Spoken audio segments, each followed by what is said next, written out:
Good day everyone! So for today's video, pag-usapan natin tong new update dito ni Messenger. So first, i-click natin sa Messenger. So kung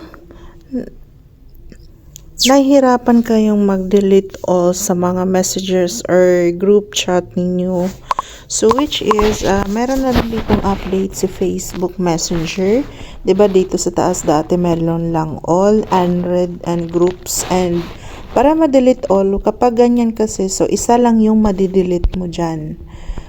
So ito, pinadali na ng update ni Messenger. So i-click natin tong naka 3 dots line dito sa gilid, sa right side, and then click natin yung select chat. So for that, i-click nyo lang yung mga GC na pwede nyong i-delete or sino man yung kung ano, ayan. So after that, meron tayong makikita dito sa taas, itong delete. So for that, naka-delete na tayo ng 8 group chats. So ayan, wala na yung ating ano, ganun lang siya kadali. That's easy as of now.